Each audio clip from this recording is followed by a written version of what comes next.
नमस्कार, मैं हूं परविंदर और आप देख रहे हैं हरियाणा टीवी। तो हम आपकी आज मुलाकात एक ऐसी शख्सियत से कराएंगे जो किसी परिचय के मोहताज नहीं है। उन्होंने एक पुस्तक लिखी है जिसका नाम है सांकला, सिरमौर, निहालचंद और शिवचरण के ऊपर ये पुस्तक लिखी गई है। डॉक्टर पूर्णचंद शर्मा जी हैं जो कि प्रोफेसर रहे हैं हिंदी विभाग महर्षि दयानंद यूनिवर्सिटी के। इसके अलावा अगर हम बात करें, हमारे साथ में रामवीर सिंह है, प्रिंसिपल हैं जो ब्रह्मशक्ति सीनियर सेकेंडरी स्कूल थाना कला सोनीपत से हैं। इसके अलावा डॉक्टर विकास जो है पंडित नेकीराम कॉलेज के अंदर प्रोफेसर हैं, वो भी हमारे साथ मौजूद हैं। तो चलिए सबसे पहले बात हम करते हैं डॉक्टर पूर्णचंद शर्मा जी से। शर्मा जी, आपने पुस्तक लिखी है सांकला, जो काफ़ी सारे युवा ऐसे हैं जिनको ये भी नहीं पता कि सांग होता क्या है। तो आपके मन में क्या विचार आया कि आप सांग के ऊपर पुस्तक लिखें? देखिए, सांग हरियाणा का कौमी नाटक कहा जाता है और ये हरियाणा की संस्कृति का जीवंत दर्पण है। एक समय ऐसा था कि मनोरंजन का सबसे प्रमुख साधन यही था। यही नहीं, इसकी लोकप्रियता को देख करके अंग्रेज़ी सरकार ने पंडित दीपचंद को सैनिकों की भर्ती के लिए उनके सांगों का इस्तेमाल किया था। तो सांग जो है दूर दूर तक लोग देखने के लिए जाया करते थे। और सांग वस्तुतः संगीत शब्द हरियाणा का है और ये सामवेद से निकला हुआ है। ये कोई नया नहीं है। धीरे धीरे परिवर्तन जो समय का एक नियम है समय का, तो उसके मुताबिक जो है ये बदलता रहा। हमारे जो पहले ऋषि मुनि थे वो विभिन्न देवताओं का रूप धारण करके अग्निदेव, वरुण देव, इंद्रदेव आदि का नाम लेकर के वो यज्ञ किया करते और अभिनय किया करते। तो तब से लेकर के विभिन्न स्थितियों से होता हुआ ये सांग मध्यकालीन जो समय आया, कबीर जी ने भी इसका जिक्र किया है, तुलसीदास ने भी इसका जिक्र किया है, रसखान ने भी जिक्र किया है। और फिर खासकर विश्व युद्ध का जो पहला विश्व युद्ध था उसके समय तो ये सांग हरियाणा में टॉप पर था और उस समय के मशहूर सांगी थे पंडित निहालचंद जी। शर्मा जी, इस पुस्तक के ऊपर 2 फोटो लगे हैं और लिखा गया है कि निहालचंद, शिवचरण, ये कौन थे? ऐसा है कि निहालचंद जी इनके चाचा थे और शिवचरण जी इनके भतीजे थे। तो पंडित निहालचंद जो है वो एक मशहूर सांगी थे और ये पंडित स्वरूपचंद जी के शिष्य थे। और इनका सांग कला के क्षेत्र में पदार्पण करना भी एक नाटकीय घटना है। इनके गुरु स्वरूपचंद जी सांग कर रहे थे तो ये उनके सांगों पर विमुग्ध होकर के नाचने लग गए और ऐसे विमुग्ध हुए कि सांग खत्म होने के बाद इनके साथ ही चले गए और उन्होंने अपने मन से उनको गुरु मान लिया और प्रतिज्ञा की कि मैं भी इनकी तरह ही सांग करूँगा। और इस तरह से उन्होंने सांग के क्षेत्र में पदार्पण किया। अगर हम इस पुस्तक की बात करें तो आपने कई सांगी हरियाणा के अंदर हुए, विख्यात हुए हैं, तो आपने निहालचंद और शिवचरण जी को ही क्यों चुना? इसके पीछे क्या कोई खास मकसद था? हाँ, ऐसा है कि मैंने यूजीसी के कई प्रोजेक्ट किए हैं जिसमें भारतीय लोक रंगमंच एक विशेष था और उसमें भी विभिन्न प्रदेशों के जो लोक नाटक थे और उन लोक नाटकों में हरियाणा और दिल्ली इनके खासकर सांग जो थे वो ज़्यादा मशहूर थे। और यही नहीं कि मैंने इन्हीं पर लिखा है, मैंने इनसे पहले पंडित लक्ष्मीचंद ग्रंथावली, पंडित मांगेराम ग्रंथावली, वो भी हरियाणा के मशहूर सांगी हैं, उन पर लिखा।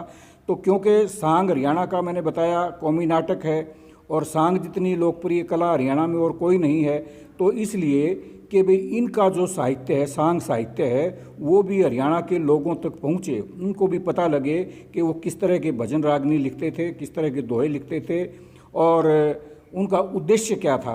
ये सारी बातें इस पुस्तक में संजोई गई हैं। आपने जो पुस्तक लिखी है सांकला, सिरमौर, तो इसमें मुख्य योगदान किस किस का रहा है? मुख्य योगदान तो ये हमारे रामवीर सिंह जी हैं, प्रिंसिपल।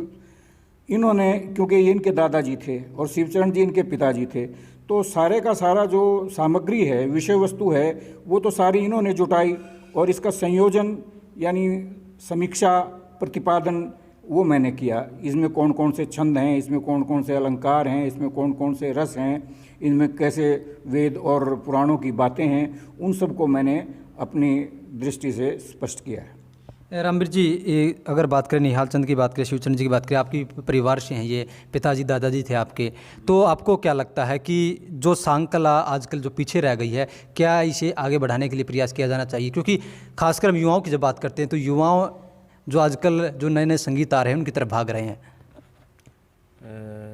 ऐसा है परमिंदर भाई कि डॉक्टर साहब ने अभी बताया कि हरियाणा का या हरियाणा से सटे हुए जो और भी राज्य हैं उनका मुख्य मनोरंजन का भी, धनोपार्जन जो गौशाला, पाठशाला और इस तरह के जो भी बड़े काम होते थे उनके लिए भी कोई प्रचार ऐसा करना, उसके लिए भी यही मुख्य साधन था। और अब उसमें कुछ पहले की अपेक्षा करें तो बहुत कमी आई हुई है, लेकिन कुछ सरकार भी पीछे चर्चा चली हुई थी, इस पर काम करने के लिए सोच रही है।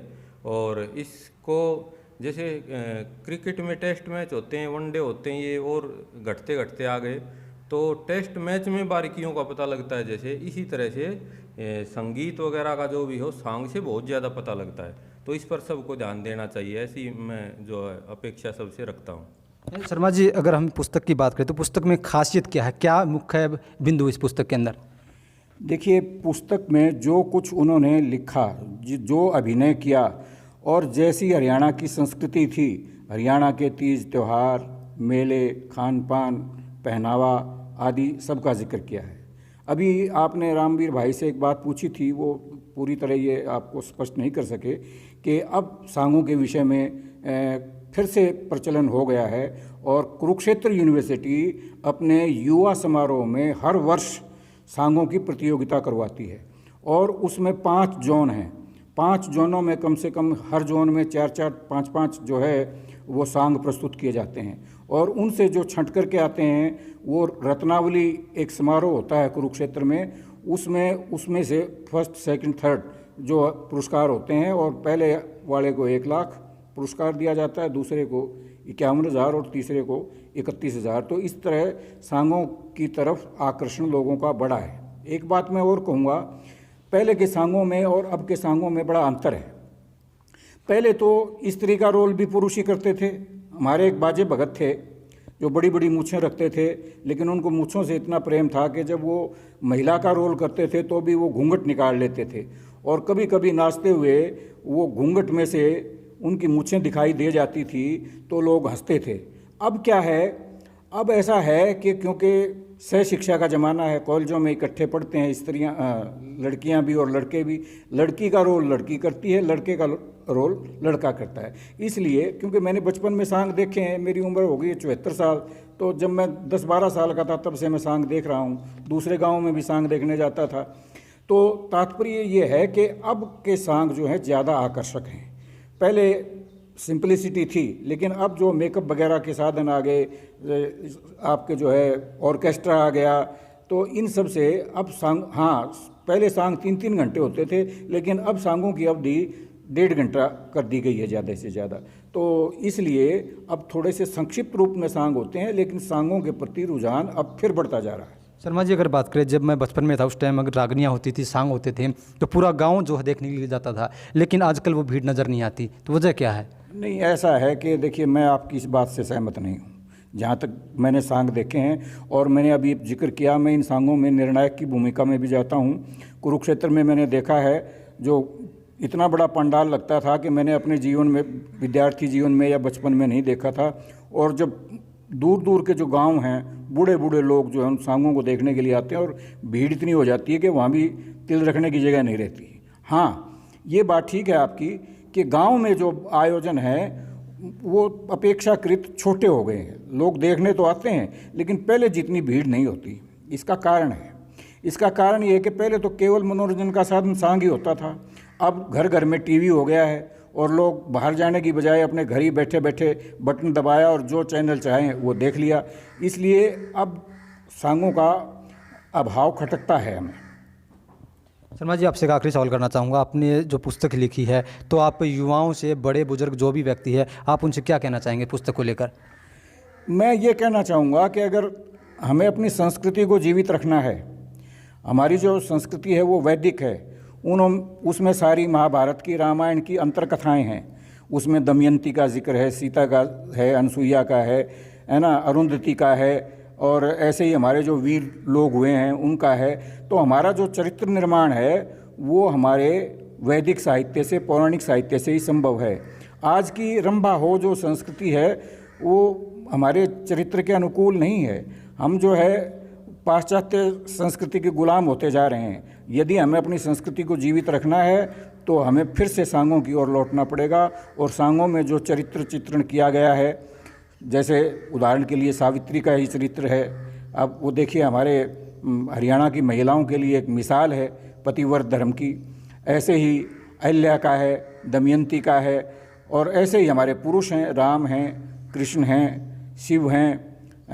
और दूसरी बात ये है कि हमारे जो चोर हैं वो भी बड़े जो है हमारे एक तरह से नायक रहे हैं। जैसे जानी चोर का उदाहरण है।